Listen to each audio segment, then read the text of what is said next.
And over to you now, Francis, the, I guess, the middle child between the youngest regulator and the oldest regulator in the room. Thanks, Deirdre. I know Una's been in post for 6 weeks, Jude for 7 months. I've been in post for over 4 years and I'm still claiming to be new. I'm still getting away with it in some instances as well. Not anymore. It's not here anymore. Not entirely inappropriate, because actually my lesson for you today is this is not going to happen overnight. I'm going to be a little bit less cerebral than Jude, and I'm going to talk about what has actually been happening inside a brand new regulator in its first 4 years, because there's a lot going on under the water. There's a lot of frantic paddling that you will never see, but Una and her team will be doing it nonetheless. And I suppose I've got two main messages for you, and the first one is, because this won't happen overnight, you need to be patient. And I mean this message to be directed at charities, at the public, at government departments and sponsors, at the staff of the regulator itself, and at the board of the regulator itself, because inventing a new public body from the ground up is a very difficult process. Starting to deliver outward-facing services at the same time makes it even more difficult. And so it's really not going to happen quickly. Implementing a big and complex piece of legislation never happens overnight. Implementing it under the pressures that your sector is feeling at the minute, and the expectation, the weight of expectation that's on regulation to fix something, which may indeed not be fixed by regulation, is going to be very intense. And then my second message to you is about what regulation can and can't fix. And I suppose I didn't hear the whole of the first session this morning. The Belfast Trading didn't get me here quite in time for that, but I heard a good bit of it.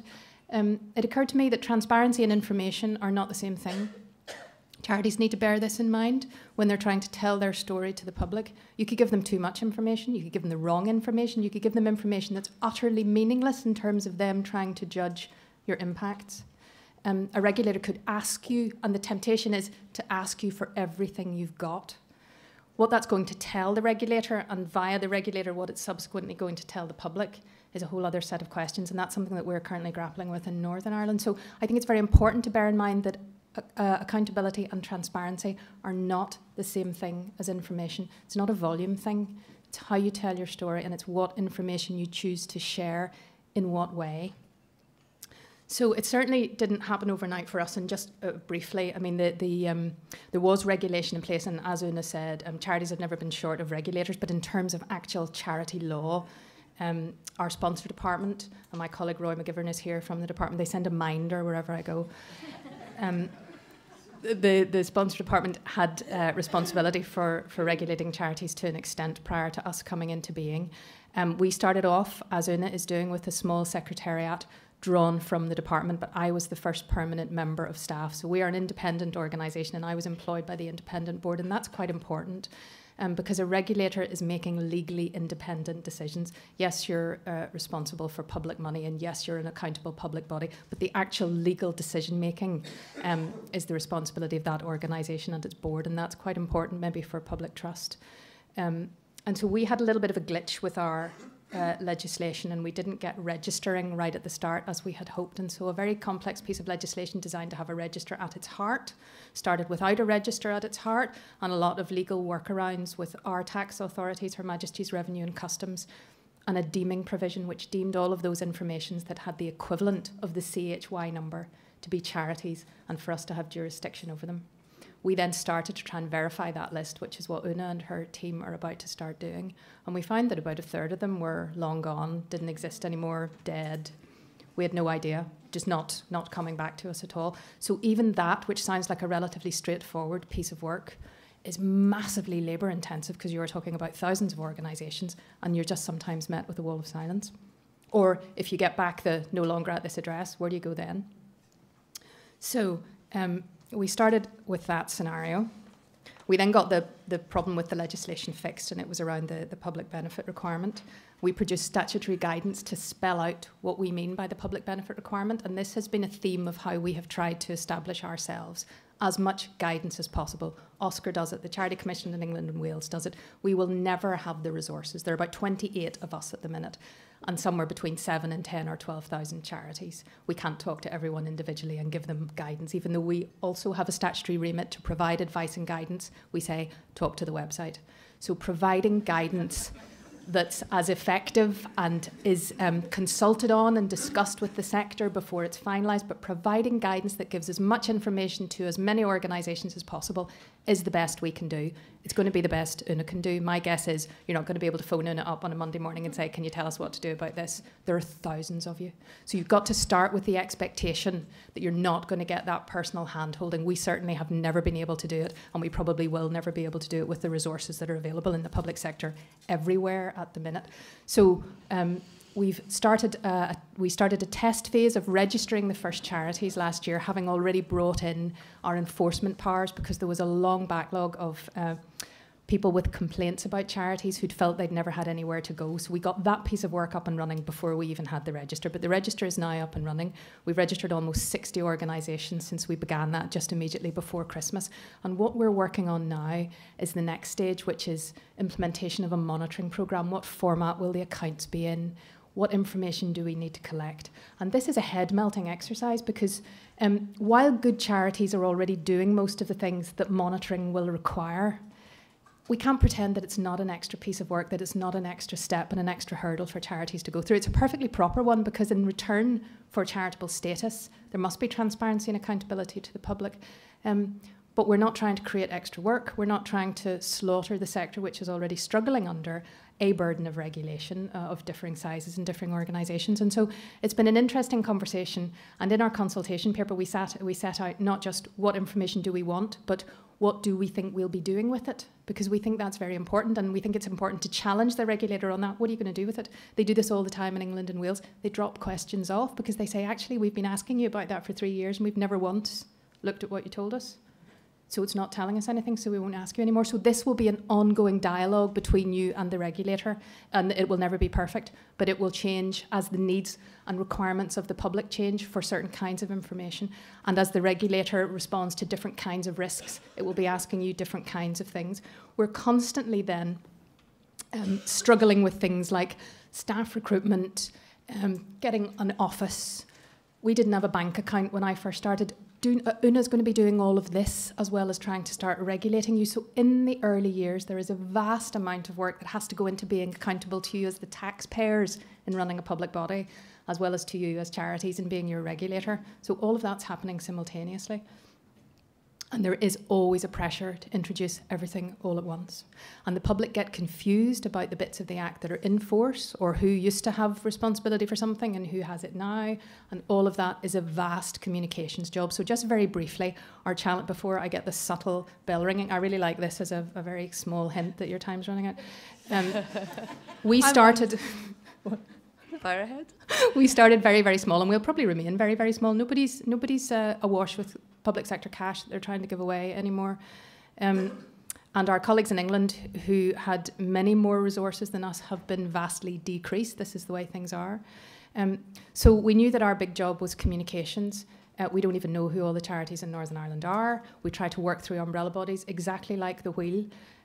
Because that's the best way to use our resources, and it gives them a link into their members, gives them the knowledge that we need them to have. We need to communicate with the public because the transparency, the public interest rests with the public. They need to understand what the regulation is about. We need to get the media, if not on board, at least understanding of what we do and crucially what we don't do. When we don't regulate fundraising, for example, so there's no point in the media coming to us, and that's where the rubber hits the road in terms of the public expectations of charities, but we don't regulate it. So trying to get across the message of what regulation can't deliver is as important as trying to get across the message of what it can. Politicians, very, very powerful voices for or against, and if politicians don't understand what the regulator is doing and are acting as an advocacy voice for charities, which is entirely appropriate within their role, you can have a horrible mismatch of expectations. Other parts of government, we're often talking to government funders and saying what you're doing is not actually now in keeping with the new charity law or with the requirements of regulation. So be very careful that government is understanding what one of its arms is doing while its other arms may be doing something else. And our website has been absolutely crucial in all of this. So managing expectations in the early years is the big job.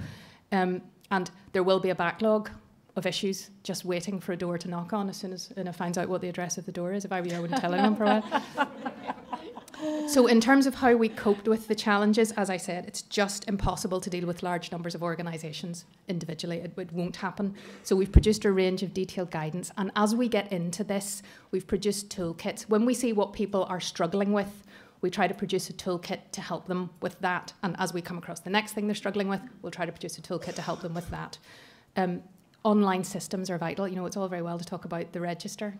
The register is a big and complicated database that they have to get at, you have to get at. It's a really big piece of IT architecture, which we're currently talking about, and which we have, I mean, we begged, borrowed and stole from other regulators, and we bled everybody dry. So we're very happy to work closely with colleagues here. But that's a massive piece of work. It's a huge IT project alone. But what we are doing, and what any new regulator would certainly want to think about, is doing everything online, unless there's a really good reason why you need a paper copy of something. So registration is online, monitoring submission will be online, most of the interaction with the regulator will be online, and that's because there aren't enough bodies behind it to do it another way. But where we do face-to-face group work is through network and umbrella bodies, or right at the start when we're calling forward to register. We'll do group work with those organisations who've been called forward, and we'll talk them through the online system. And the reason we do that is because it saves our time and it makes them less nervous, because the worst thing about all of this happening so slowly is that it leaves a long time for the fear to build up. And actually, well-run charities have nothing to fear from these processes, and anyone who can shop online at Tesco will have nothing to fear from filling in an online registration form. But people are quite rightly increasingly nervous when they can't get their hands on the real thing. So the longer you wait, the more time you have to build yourself up and to let the expectations build. So it's very useful just to sit people down with a screen and say, here's what it actually looks like. So, but we will do increasingly less of that, I imagine, other than in large gatherings like this and through umbrella bodies as our time goes on. So introducing change, complex. Many organisations were anxious about the burden of regulation, but some were really impatient to get registered because they see it as a kite mark of quality.